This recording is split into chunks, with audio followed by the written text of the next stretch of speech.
je m'appelle Romain Bertrand, je suis historien et je suis spécialiste de l'histoire des premiers contacts, des premiers échanges entre l'Europe et l'Asie du Sud-Est, la Malaisie, l'Indonésie, les Philippines, du XVIe au XVIIIe siècle. Et j'ai publié un certain nombre de livres qui traitent de l'arrivée des Hollandais en Indonésie, de l'arrivée des Espagnols aux Philippines. Merci. Première question, pourquoi avez-vous choisi l'objet d'étude qui est au centre de ce livre? Je crois que ce qui est la motivation principale chez moi dans l'écriture d'un livre, c'est un sentiment d'insatisfaction lorsque précisément je ne trouve pas à lire le livre que j'ai envie de lire. Voilà. Et donc sur le thème général de ce livre, à savoir l'histoire de nos rapports, du rapport des sociétés occidentales, modernes et contemporaines à la nature, au monde naturel, à sa représentation, à sa description, eh bien, je crois que je ne trouvais pas, parmi une très ample bibliographie, le livre qui, d'un même mouvement, me parlerait de ce qui s'est fait dans le champ de l'histoire des sciences, des savoirs naturalistes, qui me parlerait de ce qui pouvait s'expérimenter chez les poètes, chez les peintres, et qui le ferait sur une durée assez longue pour nous montrer à quel point précisément ce rapport a changé. Donc j'avais envie d'un livre qui m'explique à quel moment nous avons choisi ce rapport à la nature, dont nous voyons à quel point aujourd'hui, bien sûr, il est dévastateur, et qui me l'aurait expliqué en passant de la question des sciences à celle de l'écriture poétique. Voilà. Donc j'avais envie évidemment de parler de ça parce que je crois que nous sommes tributaires aujourd'hui du rapport terrible que nous avons noué au monde naturel comme un lieu ouvert à notre prédation sans limite. Nous sommes aux portes d'un désastre, sinon même d'un cataclysme écologique. Je crois que l'un des devoirs de l'histoire de façon générale, eh bien, c'est précisément de contribuer, sinon au débat sur ces questions, du moins à la prise de conscience du fait que tout ce que nous tenons pour évident, pour irréversible, eh bien, ne l'a pas toujours été. Il y a des moments dans notre histoire où nous avons expérimenté d'autres formes du rapport à la nature. Et je crois que le propre de l'histoire, de la façon dont elle peut agir pour et dans le présent, eh bien, c'est de rappeler ces possibles oubliés, de rappeler que nous avons été très différents de ce que nous sommes aujourd'hui et qu'après tout, rien ne nous empêche eh bien, de changer à nouveau pour nouer aux choses et aux êtres du monde naturel un rapport moins dévastateur que celui que nous entretenons aujourd'hui avec eux. Merci. Quelles sources avez-vous utilisées pour confectionner, pour écrire ce livre? Alors, tout dépend de quelle section du livre il s'agit, parce que, évidemment, lorsque le livre, qui est un assemblage d'histoires, part de la biographie d'un personnage, c'est-à-dire s'intéresse à un individu en particulier, comme c'est le cas dans le premier chapitre, qui est tout entier consacré à un naturaliste célèbre, qui est en fait le principal adversaire de Darwin au XIXe siècle, qui s'appelle Wallace. Et bien, lorsqu'il s'agit de traiter d'un personnage et d'en traiter de la manière la plus exacte et la plus fine possible, alors là, il faut se plonger dans les archives du personnage. Et pour Wallace, par exemple, il s'agit des milliers de lettres qu'il écrivait pendant ses voyages au Brésil et en Indonésie, qui sont accessibles dans divers dépôts d'archives, en particulier à Londres. Lorsqu'il s'agissait au contraire de traiter non plus d'un personnage en particulier, mais d'une œuvre poétique, comme celle de Goethe ou plus tard de Francis Ponge, eh bien là, la source, ça devient l'œuvre elle-même, qu'il faut lire et relire, qu'il faut d'ailleurs parfois, le cas échéant, traduire depuis l'allemand pour Goethe ou depuis l'anglais pour un certain nombre d'auteurs comme Lawrence, que je mobilise dans le deuxième chapitre du livre. Donc là, la source devient l'œuvre elle-même. Il faut se replonger dans les centaines et parfois les milliers de pages produites en version ou dans des versions successives par ces auteurs-là. Et puis autour de ces personnages, autour de ces œuvres, il faut d'une certaine manière épaissir le trait pour donner à à sentir et à comprendre l'époque, le milieu dans lequel ils vivaient et dans lequel ils agissaient. Et alors là, eh bien, on pourrait dire qu'il faut faire feu de tout bois et pour faire comprendre ce qu'était l'Angleterre victorienne à l'époque de Wallace, aussi bien que pour faire comprendre ce qu'était le milieu intellectuel français de l'entre-deux-guerres, eh bien, il faut utiliser à peu près tout ce qui s'offre à nous, extraits de la presse de l'époque, histoire de l'art à travers les gravures, les peintures, journaux intimes de contemporains, chroniques, romans, etc. Donc, d'une certaine façon, dans ce livre, c'est le point d'entrée, le personnage, l'œuvre qui dicte la façon dont on va chercher et heureusement parfois trouver les sources. Merci. Troisième question, quel travail de construction et d'écriture avez-vous effectué pour faire naître ce livre? Alors, c'est un livre un peu différent de ceux que j'ai pu écrire précédemment. J'ai écrit jusque-là des ouvrages qu'on pourrait dire très classiques en termes de format, en termes de style, des ouvrages plutôt volumineux et qui traitent avec une abondance de sources d'archives d'une situation particulière, voire d'un événement particulier, d'une date, d'un lieu et d'une série de personnages assez limités dans le temps et dans l'espace. Le détail du monde, c'est totalement autre chose parce qu'en fait, d'une certaine façon, j'ai voulu que la structure du livre épouse la manière dont l'idée du livre est née en moi à travers toute une série de lectures étalées finalement sur un très grand nombre d'années, que je dialogue ou je converse avec des poètes que j'ai découverts quand j'avais votre âge, comme Francis Ponge, et qui m'accompagnent depuis maintenant plusieurs décennies, que je relis régulièrement. Il y a des choses que je ne savais pas ou que je ne savais pas assez sur certains personnages ou certains lieux, sur Bornéo à la fin du 19e siècle, par exemple, que je suis allé découvrir. Et tout ça s'est fait très longuement. Et en fait, ce livre, au départ, n'était pas une idée de livre. C'était plutôt quelques obsessions poursuivies d'année en année, et puis des petits dossiers sur des personnages, des lieux, des moments qui s'épaississaient. Et un jour, je me suis dit, c'est quand même assez étonnant, pourquoi finalement tout ça converge, ou en tout cas se recoupe. Et donc, la structure du livre épouse la structure de cette interrogation au long cours, c'est-à-dire qu'il y a beaucoup de petites histoires et qui, à un moment, vont toutes s'entremêler. Donc, il y a des personnages qui paraissent des personnages secondaires dans certains chapitres et qui vont devenir les personnages principaux dans le chapitre suivant. Il y a une idée, une interrogation, un constat qui apparaît au tout début du livre et puis qui va réapparaître au milieu et qui va revenir à la fin.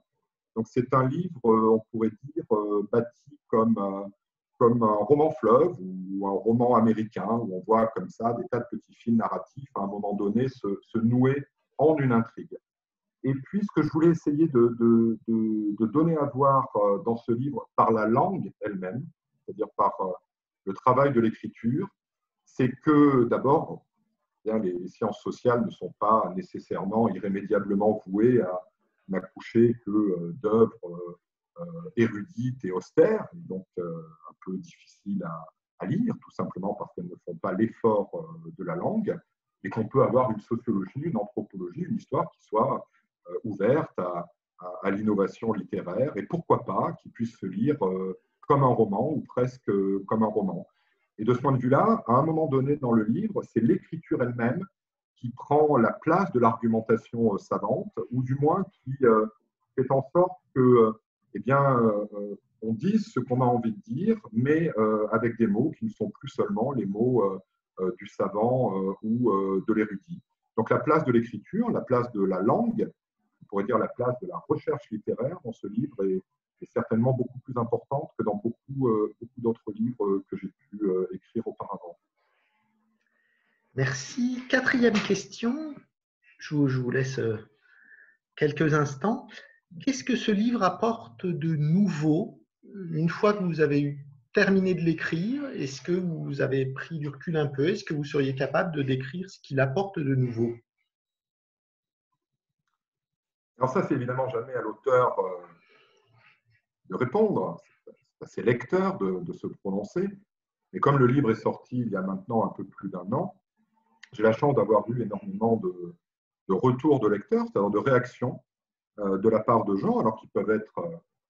des collègues, c'est-à-dire des universitaires, des historiens, mais pas seulement d'ailleurs, des philosophes ou des spécialistes d'histoire de l'art, mais aussi des gens qui ne sont pas des universitaires, par exemple des artistes, des dessinateurs, voire des écrivains, des romanciers, qui, pour une raison ou une autre, une raison qui souvent m'échappe, eh bien, un jour ont lu ce livre. Et du coup, ce que toutes ces réactions m'apprennent, c'est que probablement ce que le livre réussit, ou là où il n'échoue pas tout à fait, eh bien, c'est qu'il tient ensemble, du début à la fin, des histoires qu'on a tendance à raconter généralement de manière séparée. Il y a des gens qui sont des spécialistes, par exemple, des sciences naturelles et de la description naturaliste à la fin du XVIIIe siècle et au début du XIXe siècle. Et puis, il y a des gens qui sont par ailleurs des spécialistes de la poésie de Francis Ponge dans les années 1930-1950. Et puis, il y a des gens qui sont des spécialistes de l'histoire de la peinture naturaliste au début du XXe siècle. Et je ne suis évidemment pas sûr qu'il s'agisse de Bernardin de Saint-Pierre ou de Wallace dans le premier cas, qu'il s'agisse du peintre Louis Thiner dans le dernier cas. J'ai forcément appris beaucoup à ces gens qui sont des spécialistes de chacun de ces sujets. Mais ce que j'ai réussi, c'est précisément, je crois, à entremêler ces histoires et à montrer qu'on ne pouvait pas essayer d'écrire l'histoire de ce rapport perdu ou atténué à une certaine forme de description du monde naturel qui était tout à la fois littéraire et scientifique, poétique et scientifique, eh bien, si l'on ne fait pas l'effort de suivre ces différents fils en même temps, c'est-à-dire le fil de la science, le fil de la poésie, le fil de la peinture, et même d'ailleurs le fil de la pensée philosophique autour de la question de la représentation des êtres naturels. Voilà, donc ce que toutes ces réactions m'ont appris, c'est que probablement ce que ce livre apporte, ça n'est pas tant des connaissances spécialisées supplémentaires sur tel ou tel domaine qu'il arpente le temps d'un chapitre, mais c'est d'avoir réussi à entremêler, à nouer, ou plus exactement à renouer les fils d'une histoire qui est tout à la fois une histoire littéraire, une histoire des sciences, une histoire de la pensée, et aussi une histoire sociale de la façon dont on pouvait devenir naturaliste en ces époques-là. Voilà. C'est un peu d'ailleurs l'avantage, on pourrait dire, du généraliste sur le spécialiste lorsqu'il s'agit de traiter de sujets qui, par eux-mêmes, se situent au point d'intersection de domaines de savoir très différents. Merci. J'ai encore une 5e question. En quoi pensez-vous que ce livre, Le détail du monde, peut intéresser des lycéens? Et c'est une question double. Qu'éprouvez-vous à l'idée d'être lu par des lycéens? Alors, je pense qu'il peut peut-être intéresser des lycéens de la même façon qu'il peut intéresser tout lecteur potentiel aujourd'hui dans nos sociétés, c'est-à-dire à travers la question de notre rapport au monde naturel. Un rapport à ce point destructeur au monde naturel qui nous a mis sur le chemin d'un désastre imminent, et même la crise que nous venons de connaître et dans laquelle nous sommes encore plongés aujourd'hui, eh bien, nous savons qu'elle est liée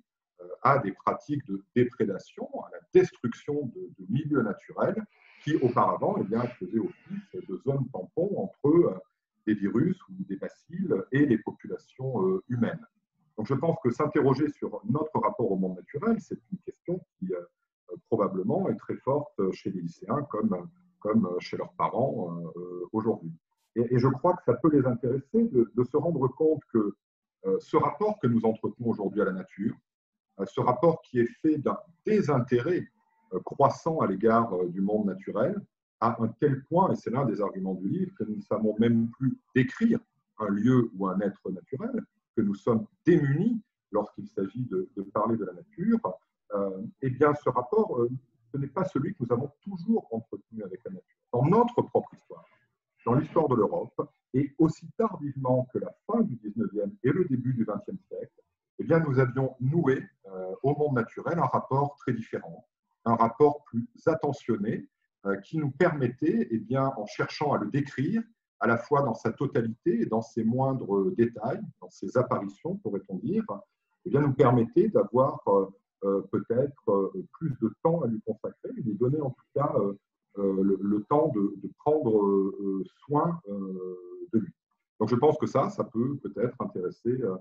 un lycéen d'aujourd'hui. Et puis, d'un autre côté, ça c'est peut-être une réflexion plus générale, je sais que moi-même en tant que lycéen et en tant que très jeune adulte, lorsque j'ai commencé mes études universitaires,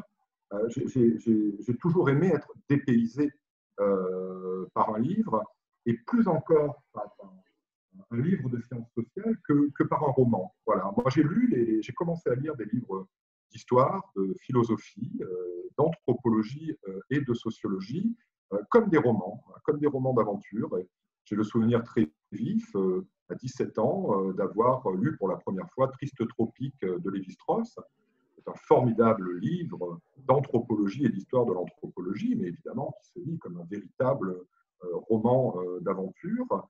J'ai le souvenir très vif aussi, un peu plus tard, d'avoir lu Les Lances du crépuscule de Philippe Descola, autre grand livre d'anthropologie, et d'avoir été transporté de la même manière que je pouvais l'être par un roman ou une nouvelle. Et donc j'aimerais qu'on se dise qu'aujourd'hui, aujourd'hui où on lit de façon générale de moins en moins de sciences sociales, de moins en moins d'histoire en particulier,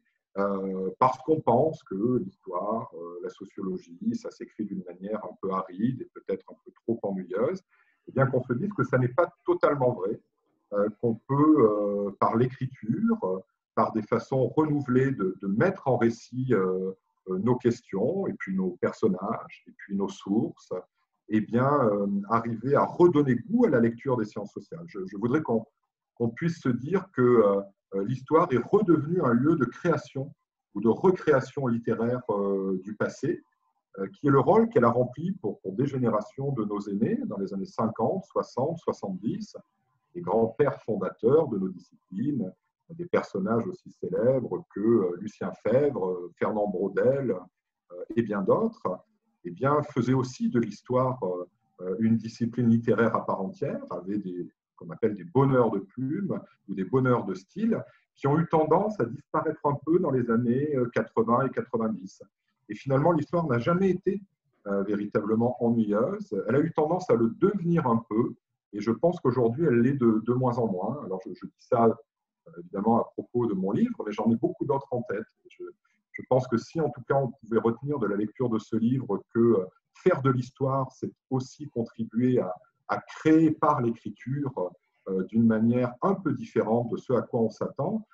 et si ça peut amener à lire d'autres livres d'histoire, de sociologie, d'anthropologie, et à les ouvrir et à les parcourir avec la même gourmandise avec laquelle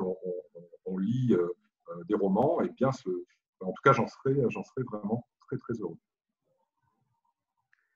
Merci.